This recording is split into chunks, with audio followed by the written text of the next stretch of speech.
My supporters on Patreon got to see previews, work-in-progress shots, and high-resolution images of the figures.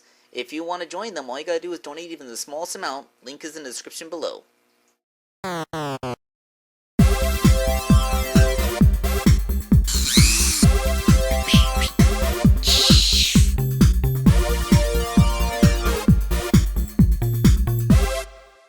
Here we go, folks. This is the custom that you, the fans, made happen. Yep, pretty much as soon as the character was announced, people were already starting to ask me if I was going to make her, and I put out a challenge that if I would get 200 likes on that particular video that I put up, the important milestone video, then I would totally do it. And it took 2 weeks, so here she is, Tangle the Lemur.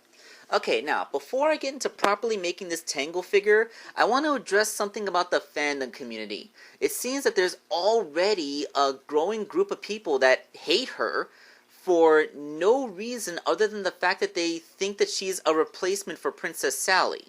Now, guys, I'm hurting from the loss of the Archie comic as much as anybody else, possibly more than quite a few of you. But the fact of the matter is, we don't know anything about Tangle aside from the fact that she's a lemur and that she's a girl. She might not be anything like Princess Sally. Her role in the comic could be completely different.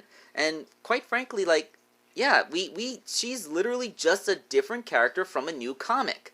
So I know there's going to be that knee-jerk reaction to dislike something new because, you know, as we're just conditioned to be suspicious of things that are new and different from something that we got comfortable with. But come on, guys, it's really not right to just outright hate on a character for no other reason than you feel like she might be a replacement of another character that you liked before. But I know one princess that she's replacing, Blaze! Tangle seems to have the exact same physique as Blaze the cat, so it actually made it really easy to make the conversion from her figure. The first thing I did, of course, was make the changes to the head, because this is where the biggest modifications actually had to go in. I cut off the points that are on the back of Blaze's head, along with her ponytail, of course, and sanded it round, giving me a nice base. Although I was able to keep the original ears. They're about the right size and in the same place, so, you know, don't waste not, want not, you know? Then I sculpted on all of the bits that make her Tangle. This includes new back of the hair bits, where she has, like, you know, the much rounder, fluffier looking things on the back of her head, and her hair, which is a big old pompadour thing, vaguely similar to the kind of big poofy thing that Sally had on top of her head, although it is significantly smaller and it has more bumps. I think any resemblance is purely coincidental.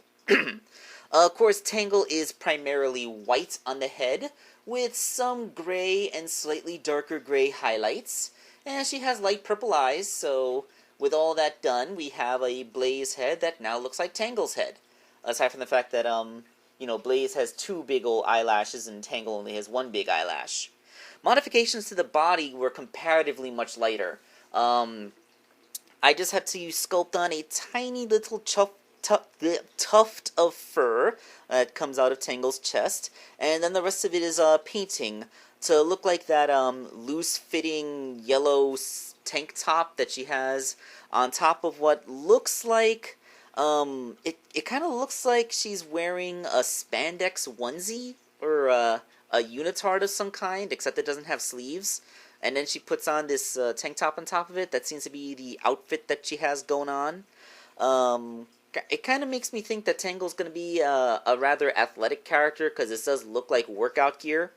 Her sneakers are Free Rider's Tails'. This is the only part swapping that I did for this bit, because Free Rider's Tails' shoes just happen to look a lot more like them, with a bit of a repaint job is all they needed.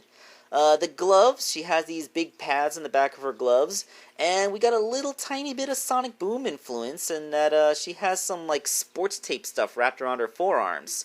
So yeah, I just trimmed away all the furry, pointy, fluffy stuff on Blaze's gloves to make them look more sleek and streamlined, like the sports tape look. Similar to my idea with that Dauntemir figure, I made her a tail using a pipe cleaner. I painted on the gray bands, as a ring-tailed lemur has, and sculpted on the big fluffy end part. I mean, it's not fluffy, but, you know, I don't have any bigger pipe cleaners. I only have the one-size pipe cleaner. So with all that done, I just had to glue it onto her butt, and now we have a complete Tangle figure. Let's take a look at it. There it is, Tangle the lemur.